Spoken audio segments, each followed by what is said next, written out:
que vous allez bien et que vous êtes en train de penser à faire des choses merveilleuses pour la fin de l'été parce que bientôt on va retourner avec la rentrée scolaire en septembre à un horaire un petit peu plus militaire ou pour ceux qui ont des enfants, même ceux qui n'en ont pas, c'est de revoir un peu la logique d'été puis transformer ça en une logique d'automne. Mais il nous reste encore un petit peu de temps et c'est ce soir que vous allez entendre parler de langue et culture. Le Parti citoyen au pouvoir auquel je m'intéresse depuis quelques temps, qui offre une alternative aux Québécois qui veulent de la démocratie directe, nous parle de langue et culture dans sa plateforme électorale 2018. C'est un point qui est suivi par des dispositions pour le journalisme et des dispositions pour l'immigration. Mais d'abord et avant tout, la langue et la culture au Québec, c'est sûr que c'est très important. Vous allez voir que dans les 5 points qu'ils ont mis citoyens au pouvoir pour la langue et la culture, c'est beaucoup des points pour la langue. Il y a quelques références à la culture, mais c'est surtout en fonction de la langue. Alors, on va plonger avec le tout premier point qui vraiment là, va aller chercher la préoccupation de beaucoup de Québécois qui se demandaient si le français va survivre à la vague d'immigration actuelle, à la sauce libérale, à la sauce même péquiste, parce que c'était pas immensément mieux avec eux autres. Là. En termes de nombre ou en termes d'intégration, on avait de la difficulté aussi. Alors, francisation de nouveaux arrivants pour faciliter l'intégration à la langue et culture du Québec et à la région d'accueil. Il y a 3 choses importantes là-dedans. La langue française, on est un oasis francophone de 8,3 millions de personnes dans un univers américain de 313 millions, canadien-anglais ou 36 millions moins 8,3.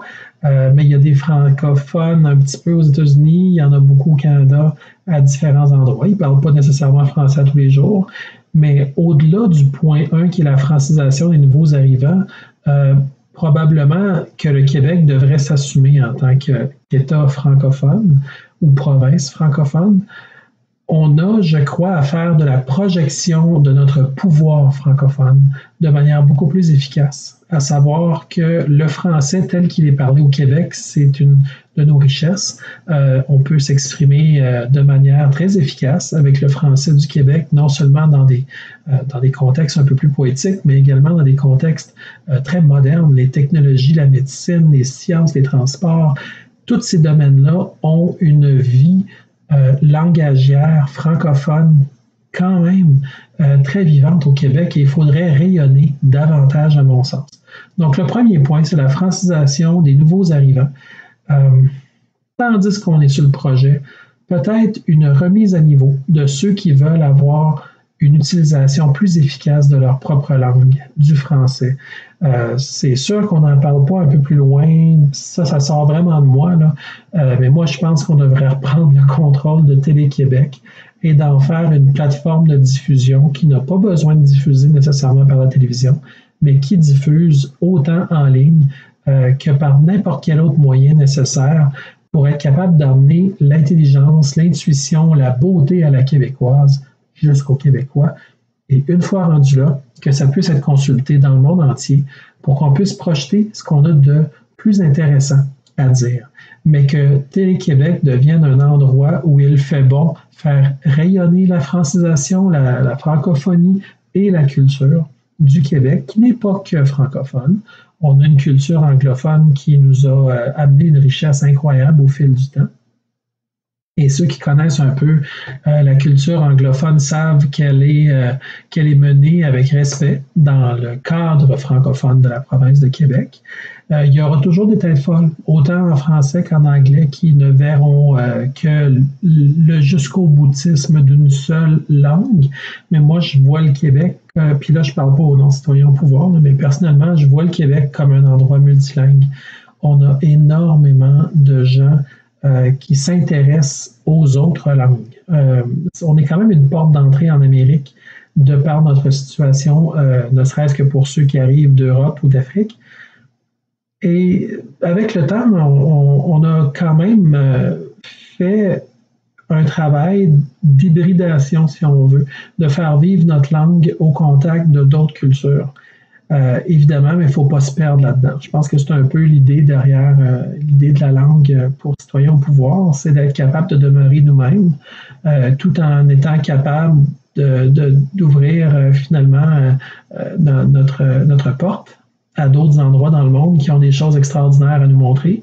On prend ce qu'il y a de mieux, on laisse ce qu'il y a de moins bien et on fait notre choix pour faire évoluer notre coin du monde à notre image, à l'image des Québécois qui aiment beaucoup amener ce qu'il y a de mieux à table. On est un peuple pacifique, on est un peuple qui aime projeter une valeur morale la plus élevée possible. Je ne dis pas que c'est toujours le modus operandi de tous les membres de la classe politique actuelle. Je dis simplement qu'au Québec, lorsqu'on se regarde, on a de quoi être fier. Il y a des choses dont on ne doit pas être fier. Parfois, ça arrive, bon, ça fait partie un petit peu de l'équation quand on est 8,3 millions, mais en général, il y a vraiment beaucoup de belles choses à montrer du Québec et c'est ces choses-là qu'il faudrait travailler ensemble à montrer plus.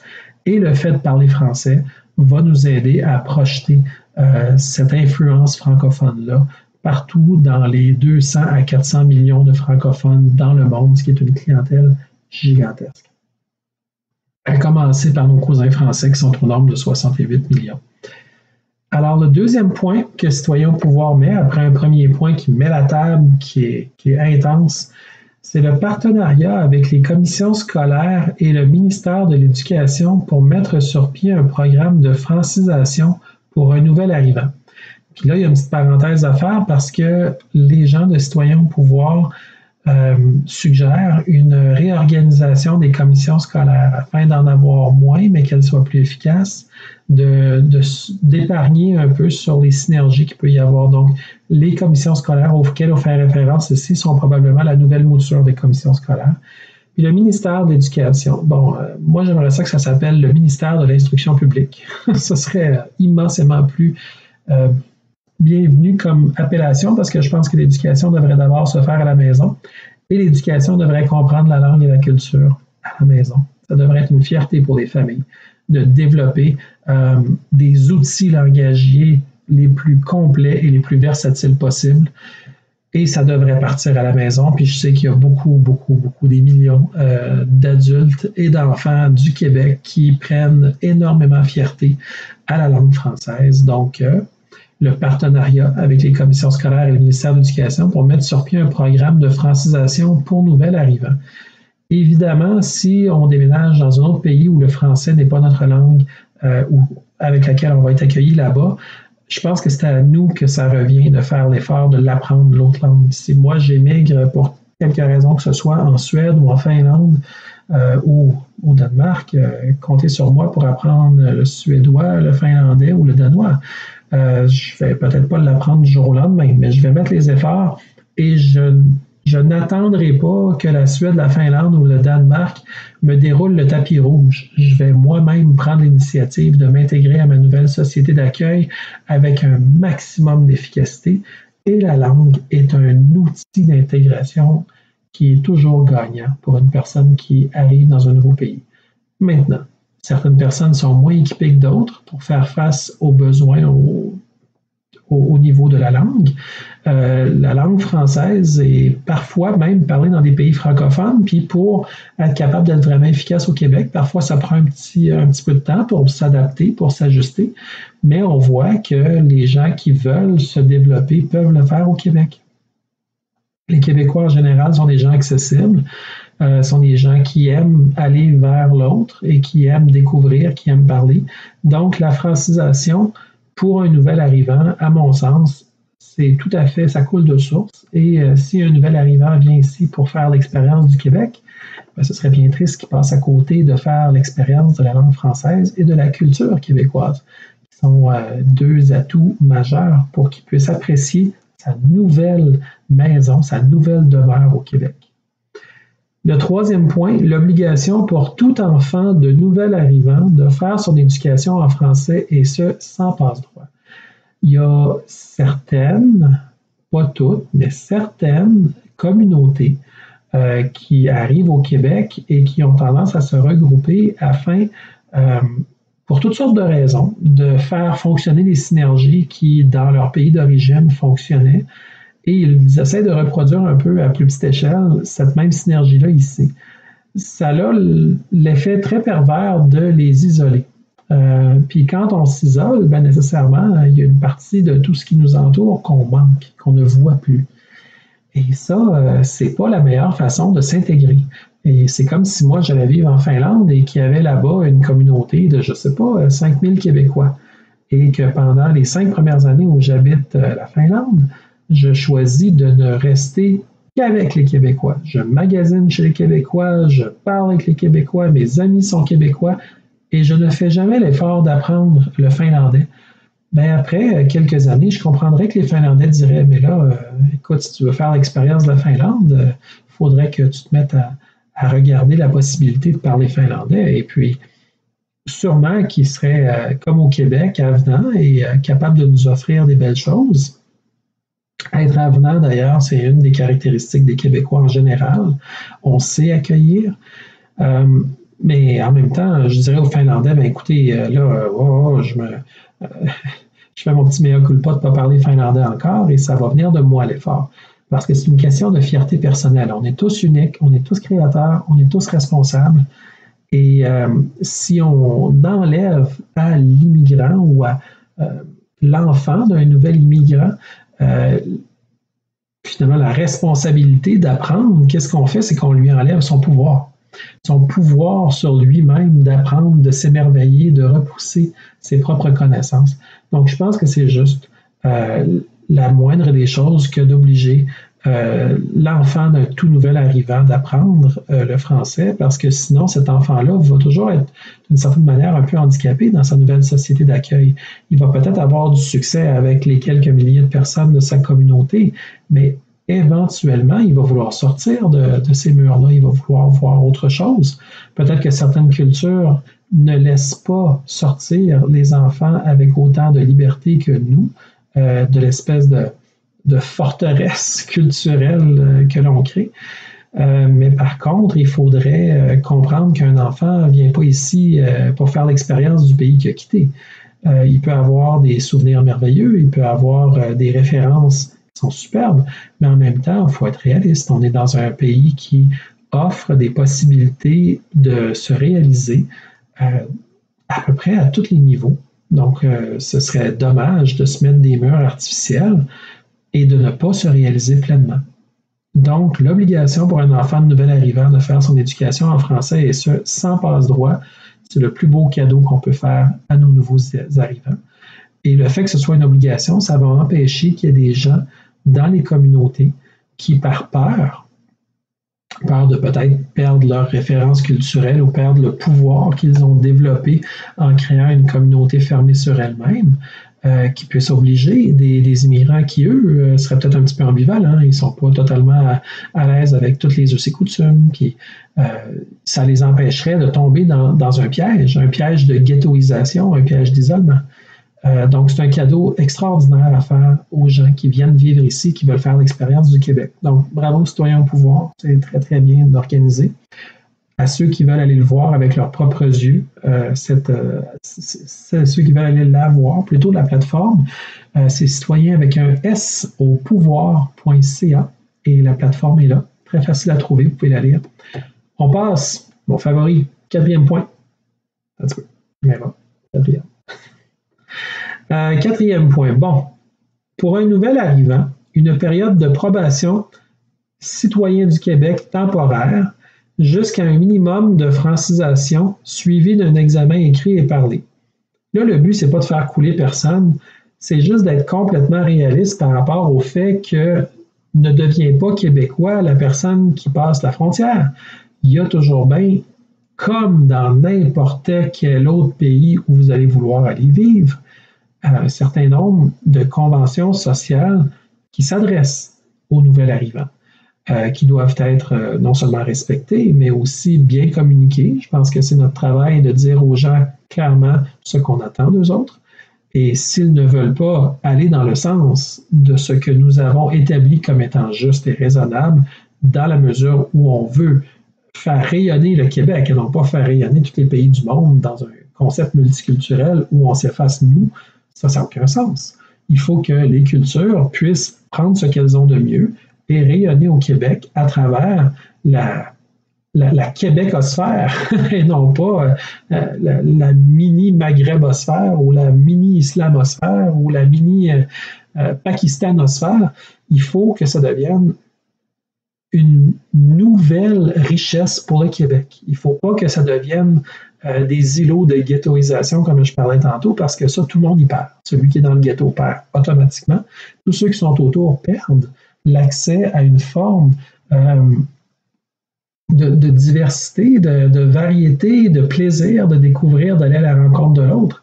Donc, les murs, il faut les faire tomber. Alors, le quatrième point, il est vraiment très bien pensé chez Citoyens au pouvoir.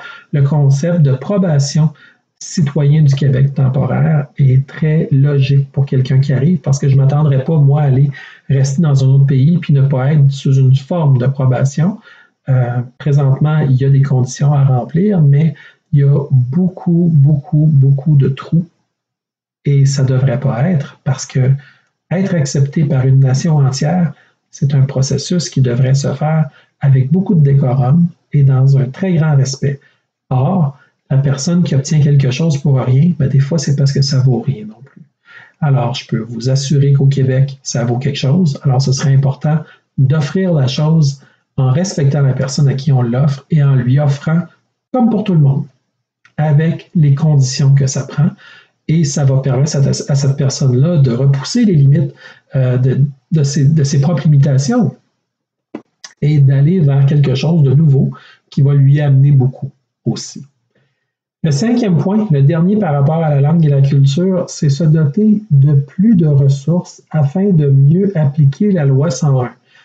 Ça, évidemment, je suis intéressé à ce que la loi 101 soit appliquée, mais je ne suis pas intéressé à ce qu'elle soit appliquée par la force, dans le sens que notre projection d'influence langagière et culturelle vient, je crois, de notre intelligence à utiliser la langue comme un outil engageant qui amène les gens à s'y coller sans être obligés, mais parce qu'ils deviennent enthousiastes par rapport au projet commun langagier au niveau de la langue française.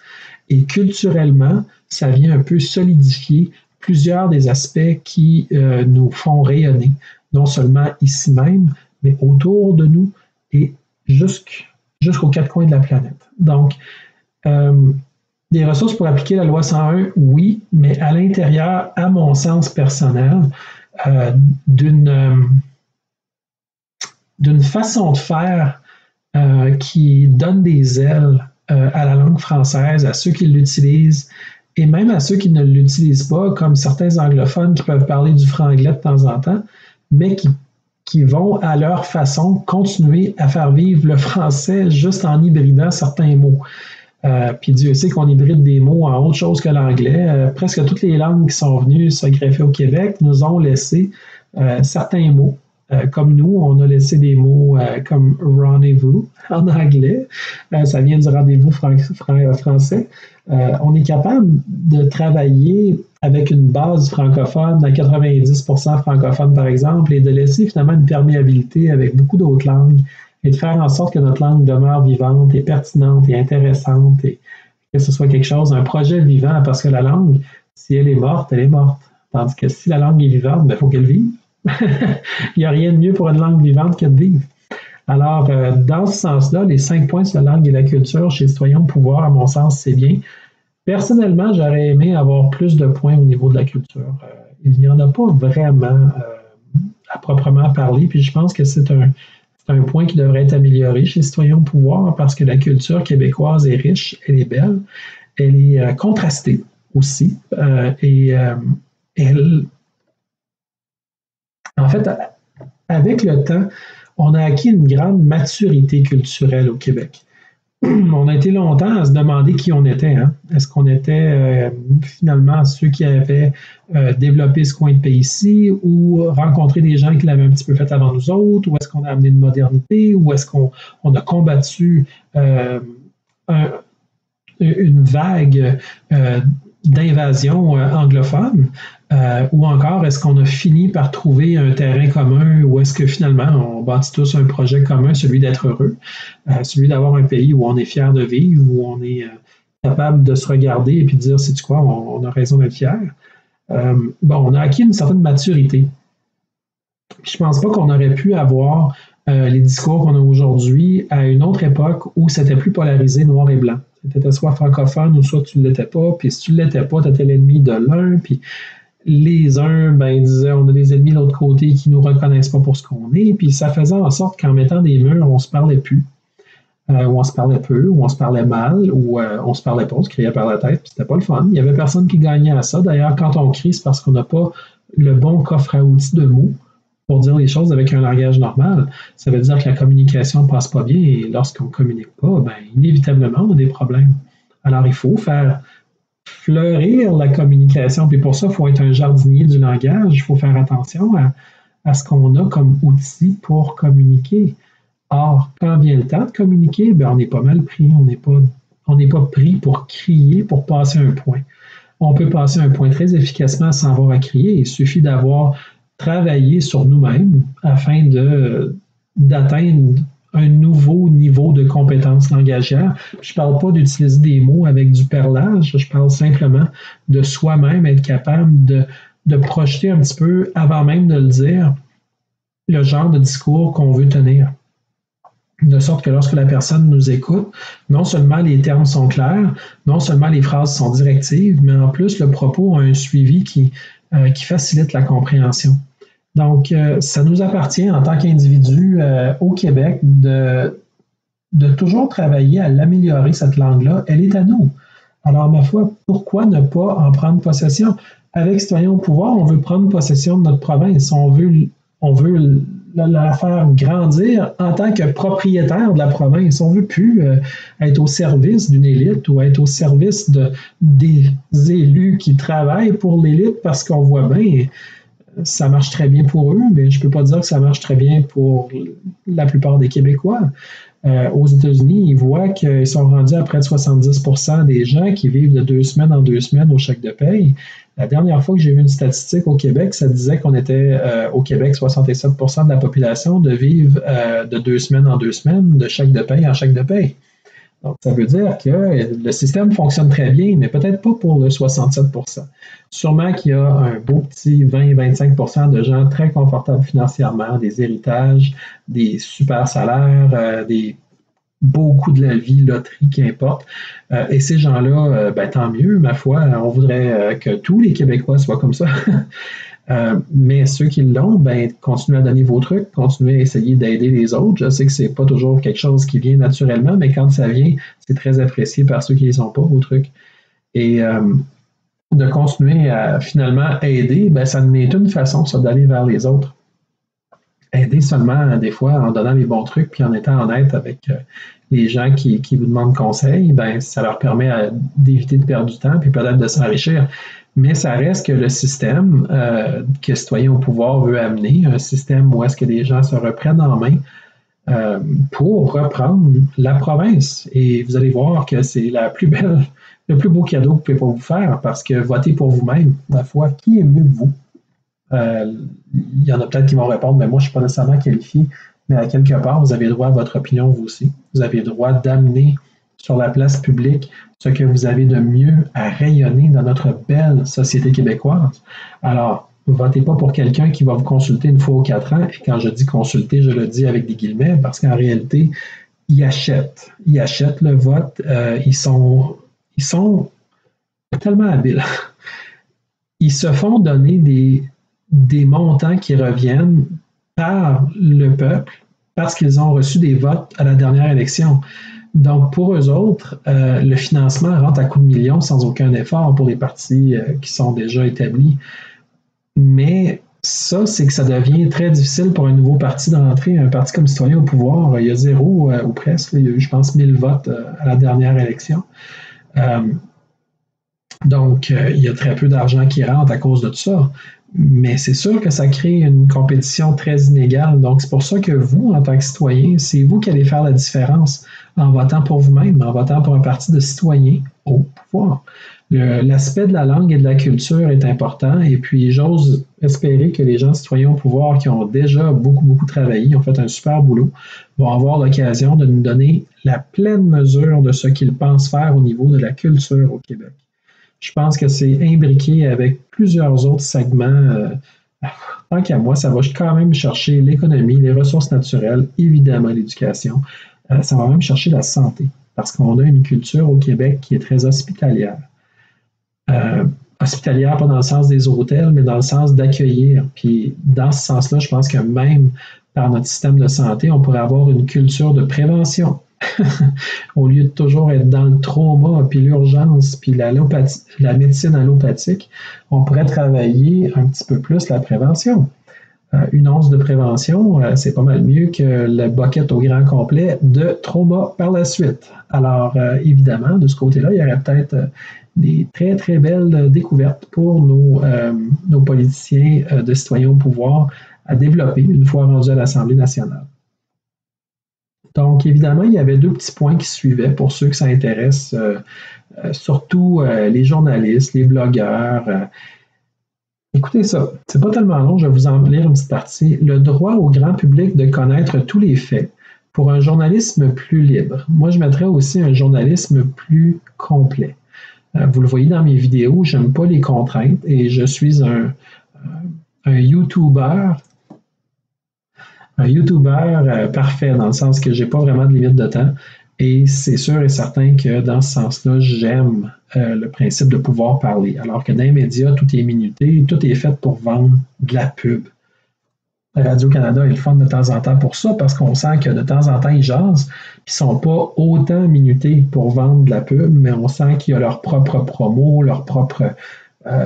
finalement, le train d'enfer des émissions à Radio-Canada, c'est un peu ça qui remplace la pub qu'on rencontre dans les stations privées, là, mais de toute évidence, un journalisme plus libre, moi je mettrais ça carrément un journaliste libre, sans contrainte. Autrement dit, j'irais même plus loin que dans cette excellente idée que citoyens au pouvoir ont d'aider les journalistes à être plus libres, de carrément protéger les lanceurs d'alerte aussi bien en société, dans les entreprises privées, que dans la société civile et le public. Donc, que ça devienne normal de dire la vérité. Alors qu'actuellement, dire la vérité, c'est un phénomène qui est rapporté aux nouvelles et que tout le monde se scandalise. Parce que la vérité choque les fictions que beaucoup de monde se sont mis dans leur tête. Et quand les gens ont une fiction, aussi improductive soit-elle pour la société, qui fait leur affaire à eux, donc qui profitent de la médiocrité qu'ils ont créée et qu'ils entretiennent pour continuer à profiter de cette médiocrité-là, parce qu'ils sont très bons dans l'ancien modèle, mais ils n'adaptent pas pour les nouveaux. Et ils n'adaptent surtout pas pour le bénéfice du plus grand nombre, ils adaptent pour leur bénéfice à eux. C'est un mécanisme de survie, un mécanisme de peur. C'est correct, on est capable de vivre avec ça. Mais à quelque part, que ce soit du journalisme, que ce soit les lanceurs d'alerte, que ce soit quiconque dit la vérité, au Québec, il devrait y avoir une protection mur à mur. Et même pas négociable. Que ce soit des choses qu'on veut entendre, que ce soit des choses qu'on ne veut pas entendre, la seconde que quelqu'un dit une vérité qui, à ses yeux, est légitimement vraie, c'est réglé. C'est tout aussi simple que ça. Fini les histoires de poursuite parce que les gens disent ce qu'ils ont sur la conscience. Ceux qui disent des niaiseries, de toute façon, se calent tout seuls. Ils n'ont pas besoin qu'il y ait une poursuite pour les caler. Et de toute façon, ça n'arrête pas, parce qu'on a vu les poursuites, puis ça a peut-être ralenti un peu, mais ça n'arrête pas ceux qui ont quelque chose de préjudiciable à dire, de le dire. Donc, en tant que société, est-ce qu'on a vraiment avancé? Pas vraiment. Pas vraiment, puis je pense qu'on a fait fausse route avec cette approche-là. De permettre une justice revancharde, c'est pas ça la justice. Il y a des cas qui étaient extrêmes, mais il y a beaucoup de cas qui ont été abusifs aussi, qui ont surfé sur une vague de bien-pensance qui a été vraiment néfaste et qui a fait reculer le Québec à plusieurs égards, non seulement au niveau juridique, mais au niveau de la culture aussi. Parce que de tolérer l'intolérable, ben ça devient rapidement intolérable pour tous ceux qui utilisent leur gros bon sens, leur bon compas moral. Alors, comme c'est la majorité des Québécois qui utilisent ces deux outils-là, qui sont essentiels pour avoir une bonne vision de ce qui nous entoure, le plus large possible et non pas de manière très limitée, ben, il faut protéger ça. Après ça, le paragraphe dit la distorsion des fausses nouvelles, les fameux fake news, on met ça entre guillemets parce que ça, fake news, ça veut dire n'importe quoi actuellement. Là, c'est tout et son contraire. N'est pas que l'apanage d'une minorité de blogueurs indépendants sur Internet. Les blogueurs indépendants sur Internet font leur possible en passant. C'est parce que si ce n'est pas les blogueurs qui le disent, qui va le dire? Puis souvent, les blogueurs, c'est des gens qui sont assez éloquents pour développer un petit peu leurs idées. Ils ne sont pas journalistes et c'est tant mieux parce qu'on n'a pas besoin juste de journalistes. On n'a pas besoin juste de gens qui rapportent la nouvelle. On a besoin aussi de gens qui vont l'interpréter, qui vont aller beaucoup plus loin que la nouvelle et qui vont faire des parallèles entre plusieurs nouvelles, qui vont dégager des tendances, qui vont finalement faire un travail qui est complémentaire à celui de journalisme strict. Celui de rapporter avec le plus de avec le plus clairement possible ce qui a été dit, ce qui s'est passé. Mais il ne faut pas s'arrêter là, parce qu'en tant que société, si on reste au niveau 1 du journalisme, il y a eu un feu à telle adresse, ben oui, ben, OK, ben c'est terrible, mais il faut aller plus loin. Un homme a été vu qui aurait pu aller, OK, ben, est-ce que cette adresse-là est connue? Est-ce que les policiers y avaient déjà été? Il faut creuser. Il faut comprendre quelle est la motivation de quelqu'un qui peut perdre son temps à mettre des feux, ce qui serait épouvantable. Il faut creuser parce qu'en tant que société, il ne faut pas qu'on se sente isolé par rapport à la nouvelle, il faut qu'on sente qu'on en fait partie. Et c'est un peu ça qui nous permet à nous, aujourd'hui, à l'ère des médias sociaux où tout est bidirectionnel et pluridirectionnel, de faire partie de la réalité de nouvelles, une réalité qu'on veut aussi réelle, mais aussi bien interprétée que possible. Donc, ça pour passer au troisième paragraphe, j'en dis toutes les affaires, hein?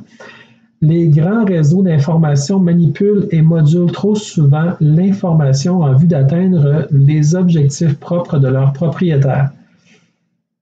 J'espère que ça, vous n'avez pas de misère à le voir par vous-même. J'espère que ça ne prend pas citoyen au pouvoir pour que vous ayez compris que les propriétaires et les intérêts derrière les stations de radio ou les stations de télé ou les journaux ou tous les autres médias, incluant sur Internet les gros médias Internet, il y a des intérêts autres que juste vous envoyer la nouvelle. Mais ça, c'est humain.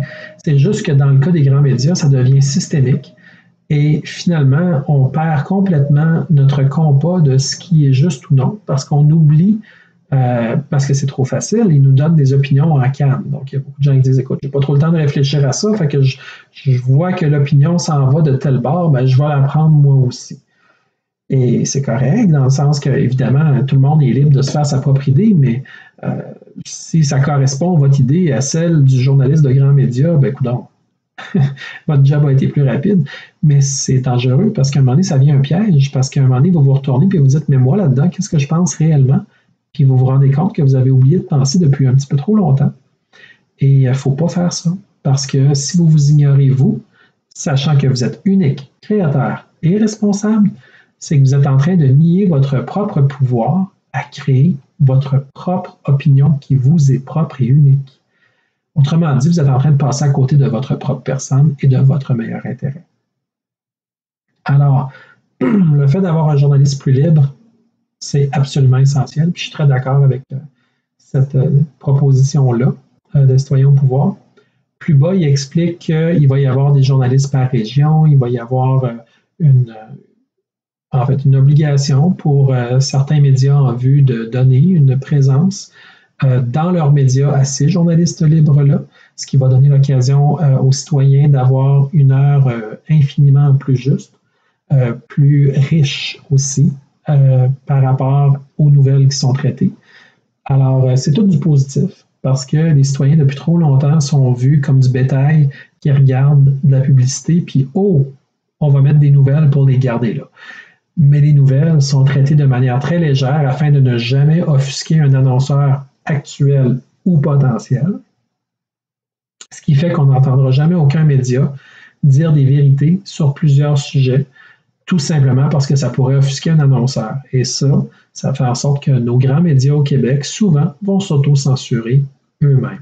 Parfois, ils font des petites sorties, mais souvent, ils s'auto-censurent. Bon, évidemment, vous l'aurez compris, on ne gagne pas tellement à faire ça.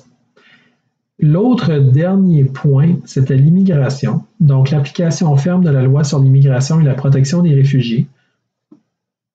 Pourquoi ça ne se fait pas déjà, je ne sais pas. Deuxième point, investir les ressources nécessaires pour mettre en application sur le territoire du Québec une pleine politique de gestion de l'immigration par le Québec, comme le stipule l'entente entre le Québec et le fédéral. Puis plus bas, il explique la responsabilité provinciale exclusive pour les résidents permanents. On a une problématique actuellement avec l'immigration qui est dite, moi je l'appelle illégale, parce que si je rentrais par exemple en Suisse, de la même manière que le chemin Roxham permet à du monde de rentrer ici, les Suisses ne diraient pas « Ah, Claude, tu es rentré de façon irrégulière en Suisse. » Non, non, je suis rentré de manière illégale. Il y avait un poste frontière à côté, puis j'ai choisi de passer dans la forêt. C'est illégal. C'est marqué sur la pancarte qu'il est illégal de passer là, et je passe là, ben je commets quelque chose d'aussi illégal que ce qui était marqué sur la pancarte. Alors ça, justement, ça n'est un problème des fake news, des grands médias qui nous disent absolument pas la vérité sur les choses. Ils nous roulent dans la farine afin de tester jusqu'à quel point on va être naïf par rapport à des choses aussi évidentes. Et les gens qui sont insatisfaits de cette immigration illégale-là, irrégulière, si vous êtes trop bien pensant pour arriver jusqu'à illégal, qui est marqué sur la pancarte, qui est là, ben, on a un énorme problème parce que c'est pas juste les Québécois qui trouvent ça bien embêtant, mais les immigrants, eux autres aussi. Il y en a beaucoup d'immigrants qui sont arrivés ici par les voies normales pour arriver au Canada. Et ça passe par l'ambassade, ça passe par une démarche rigoureuse, ça passe par une préparation. Ils n'arrivent pas ici non préparés, ils arrivent ici préparés, ils savent dans quoi ils s'embarquent, ou en tout cas, on leur souhaite de savoir le mieux possible dans quoi ils s'embarquent. Mais clairement, ils n'ont pas passé une pancarte où c'était marqué « Si vous passez ici, ça va être illégal ». Au contraire, on leur a dit « Bienvenue au Québec, bienvenue au Canada », dépendant par où ils ont rentré, puis quand ils viennent rester ici au Québec. Donc, c'est pas juste les Québécois, c'est tous les Québécois. Québécois, même les immigrants, ils trouvent ça épouvantable de voir des gens rentrer ici et qui, de toute évidence, ne suivent même pas la règle la plus élémentaire d'entrer dans notre pays. Ben, ça part mal. Ça part mal, puis ça ne donne pas le bon signal. L'immigrant qui rentre de manière illégale, lui-même n'est pas confortable avec ça. Ou en tout cas, s'il est confortable avec ça, je ne sais pas trop de quel côté il se justifie. Mais c'est sûr que ceux qui arrivent des États-Unis ne sont pas dans un pays où ils sont persécutés. Il n'y a pas du monde qui se promène avec des guillotines dans la rue en disant « Ah, mais on va faire comme pendant la Révolution française, puis on va guillotiner tout le monde qui n'est pas de notre avis. » Voyons, c'est pas de même, ça marche aux États. C'est bien beau les histoires de réfugiés, mais à un moment donné, il va falloir en revenir. On a les États, on n'est pas tous des épais à temps plein. Ils arrivent ici en minibus puis en taxi à la frontière. C'est pas du monde qui était persécuté avec des foules en colère qui les poursuivaient avec des fourches puis des guns. C'est pas de même qui sont rentrés au Canada. Il n'y avait pas à craindre pour leur vie aux États-Unis. Donc, il va falloir qu'on en revienne avec les histoires de tous ces pauvres gens qui allaient mourir aux États-Unis. Non, c'était pas encore décidé qu'il fallait retourner dans leur pays d'origine, que ce soit Haïti ou que ce soit un autre pays. Encore là, c'est des pays qui en arrachent, mais en même temps, ces gens-là ont acquis énormément de qualifications en restant aux États-Unis, ne serait-ce qu'au niveau de la qualification pour des contacts entre personnes aux États-Unis. Donc, pour, mettons, Haïti qui récupérerait certains de ces immigrants-là qui reviendraient chez eux, en Haïti, ce serait un gain extraordinaire pour Haïti parce que ces Haïtiens-là ont côtoyé une société américaine où l'entrepreneuriat, l'éducation, la prise en main par soi-même de sa propre personne est très forte. Donc, il y en a qui n'ont peut-être pas collé avec cette culture-là, mais il y en a qui ont peut-être été influencés, puis ça aiderait beaucoup parce qu'après ça, s'ils retournent en Haïti, ils vont contribuer à un mouvement qui existe en Haïti de vouloir justement se sortir d'une misère qui leur a été dans une certaine part imposée et dans une autre part forcée, dans le sens que Il y a eu des colonies françaises qui ont vraiment abusé d'Haïti pendant trop longtemps. L'île de Saint-Domingue, ça s'est pas toujours appelé Haïti. Puis après ça, les Duvalier, ça n'a pas aidé, ça a été épouvantable. Et puis, il y a eu des classes dirigeantes extrêmement arrogantes qui ont resté en Haïti, il faut se dire les vraies choses telles qu'elles sont. Des classes qui ont dérivé leur pouvoir d'une forme de colonie de ressources, finalement, qu'eux autres, autrement dit, il y avait les propriétaires, puis il y avait tous ceux qui étaient en servitude.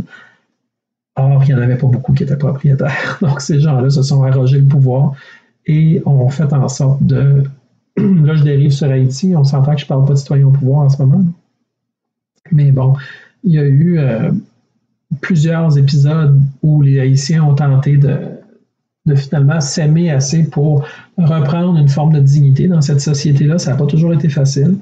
Mais je pense que s'il devait avoir des gens qui sont partis par milliers pour aller vivre aux États-Unis, s'ils devaient revenir par milliers en Haïti, au contraire de penser qu'il s'agirait de quelque chose de catastrophique, moi je pense que les Haïtiens en général gagneraient beaucoup à avoir des gens qui ont eu une autre expérience et qui ramènent un carnet de contacts très complet avec beaucoup de monde aux États-Unis, qui aimeraient peut-être eux aussi profiter d'un nouveau boom en Haïti. Puis Dieu sait que les gens là-bas, il y en a beaucoup qui sont imaginatifs, un peu comme au Québec, il y a des gens qui pensent au-delà de la crise, qui pensent au-delà de ce qui arrive et qui se disent, ma foi, si j'ai ça dans moi, j'aimerais ça le faire rayonner. Il y en a en Haïti autant qu'aux États-Unis qu'au Québec. Bon. Mais là, de laisser passer l'immigration que moi, je qualifie personnellement d'illégale, parce que s'il n'y avait pas une pancarte qui disait que c'était illégal, puis la personne qui passe en faisant fi de la pancarte où c'est marqué que c'est illégal, j'aurais peut-être pas le premier réflexe de dire que c'est illégal, mais techniquement, c'est illégal. Donc, appelons un chat, c'est marqué sa pancarte, c'est illégal. Alors voilà, ils rentrent de manière illégale au Québec, donc ça part mal. Je ne pense pas qu'ils se sentent bien par rapport à ça. Je ne pense pas non plus que personne aime ça se faire vivre. Il y en a peut-être qui aiment ça, oui, ça doit arriver. Puis on a même des Québécois qui aiment ça se faire vivre. Heureusement, ils ne sont pas en si grand nombre que ça. Mais bon, s'il y en a qui voient ça comme une opportunité de rien faire, c'est bien triste parce que la vie, si tu fais rien, rien faire, c'est la mort. Faire quelque chose, c'est la vie. Donc, si t'es pour vivre, ça serait peut-être important que tu ne meurs pas. Alors, j'aimerais ça donc vous familiariser avec tous les points qu'il y a pour l'immigration, mais c'est vraiment très simple. Citoyens au pouvoir, on a 2 points. Donc, si ces 2 points-là sont corrigés, déjà là, on vient de régler tout le problème de l'immigration illégale. Puis, parce que l'immigration va être balisée à nos postes frontières comme elle devrait l'être. Puis au Québec, on va choisir nos résidents permanents. Donc, les citoyens pourront s'exprimer sur ces questions-là, mais je vois mal quelqu'un qui dirait « Ah, c'est tellement génial pour le Québec d'accueillir du monde en situation illégale. » Voyons, il n'y a aucun pays qui va célébrer le fait de recevoir des immigrants illégaux. Les immigrants arrivent avec, finalement, la mauvaise porte d'entrée, la mauvaise approche, finalement, pour avoir une intégration vraiment réussie. Certains immigrants qui sont rentrés de manière illégale vont peut-être rester, certains vont peut-être réussir leur intégration, certains vont peut-être être très fiers de devenir Québécois après avoir choisi de vivre aux États-Unis pendant de nombreuses années et ensuite venir chez nous par ce qu'on peut presque qualifier d'opportunisme, alors que Donald Trump a dit des choses, il ne les a pas complètement mis en application encore. On ne sait pas si ça va être mis en application exactement comme il l'a dit non plus. Donc bon, ils ont décidé de ne pas se battre aux États-Unis, mais de venir plutôt au Québec, alors qu'il y avait une porte d'entrée qui était de toute évidence maintenue ouverte par exprès par des gens qui probablement dérivent une forme de pouvoir de cette immigration illégale-là. De pouvoir, de contrôle, c'est fascinant à quel point différentes personnes peuvent avoir différents intérêts et ça explique pourquoi parfois on ne comprend pas pourquoi les choses ont lieu. Mais quand on creuse un peu, finalement, on dit « Ah, OK, je viens de comprendre, il y a quelqu'un qui avait un intérêt avec quelqu'un d'autre, puis bon, OK, là, ça fait du sens de les laisser rentrer illégalement. C'est mauvais pour 99% des Québécois, mais il y a un petit 1% qui profite. On comprend pour ce 1%-là, mais ça demeure mauvais pour le 99%, puis c'est même mauvais pour les illégaux eux-mêmes. Parce que c'est pas toujours une partie plaisir pour eux non plus. Donc, il faudrait peut-être, évidemment, travailler à se respecter assez pour accueillir de manière correcte les gens qui viennent dans les voies légales qu'on s'est données, et baliser tout ça d'une manière qui va nous faire rayonner comme la société d'accueil de qualité qu'on est. Alors, c'est ça que j'avais à vous dire sur la langue, la culture, le journalisme, les blogs, parce que c'est hot, l'immigration. Y a-t-il d'autres choses à dire? Non, je pense pas.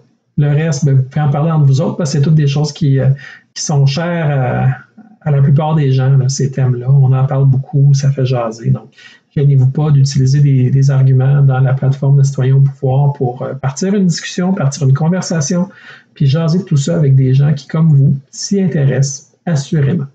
Alors, je vous souhaite une belle et heureuse journée.